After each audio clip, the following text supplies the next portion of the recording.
Right. రైతులను లూటి చేసింది నువ్వు రైతులను లూటి చేసిందే నువ్వు. ఏనాడైనా వాళ్ళ బాగోగులు పట్టించుకున్నావా? కేసీఆర్ పై మంత్రి శ్రీధర్ బాబు ఫైర్ ఇక్కడ కనబడతా ఉన్నాడు. మంత్రి శ్రీధర్ బాబు ఇక్కడ కనబడతా ఉన్నాడు. మీకు ఏనాడైనా వాళ్ళ బాగోగులు పట్టించుకున్నావా? 100 రోజుల్లో ప్రభుత్వాన్ని కూడా కేసీఆర్ ఏర్పాటు చేయలే. అవును, 100 రోజుల్లో కేసీఆర్ 4 నెలలు పట్టింది మంత్రివర్గాన్ని ఏర్పాటు చేయడానికి కేసీఆర్. మేము మాత్రం హామీలు అమలు చేస్తున్నాం. ఇప్పుడు 100 రోజులకి 5 ఏళ్ళు అయిపోయినట్టు మాట్లాడుతున్నాడు. పెద్దపల్లి ఎంపీ గడ్డ వంశీకృష్ణను భారీ మెజార్టీతో గెలిపించాలని పిలిపిస్తా ఉన్నాం. వంశీని గెలిపించి సోనియమ్మకు గిఫ్ట్ ఇద్దాం. మంత్రి సీతక్క మంచిర్యాలలో పెద్దపల్లి ఎంపీ సెగ్మెంట్ ముఖ్య కార్యదర్శితో మీటింగ్ జరిగినట్టు కనబడతా ఉంది. ఇక్కడ చాలా మంది అక్కడ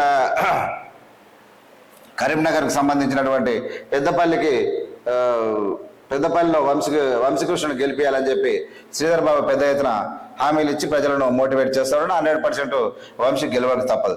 2018 ఎన్నికల్లో బీఆర్ఎస్ పూర్తి మెజారిటీ ఇచ్చినప్పటికీ 100 రోజుల్లో సరిగా ప్రభుత్వాన్ని కూడా ఏర్పాటు చేయలేదు. ఇది నేను కూడా ఇదే చెప్తాను అనుకున్నా. ఖచ్చితంగా ప్రభుత్వాన్ని కాదు, తినాలే పండాలి, తాగాలే పండాలి, శుద్ధపూస లేక మెలగాలి. అదే ఆయన ప్రభుత్వం. బుద్ధి లేదు.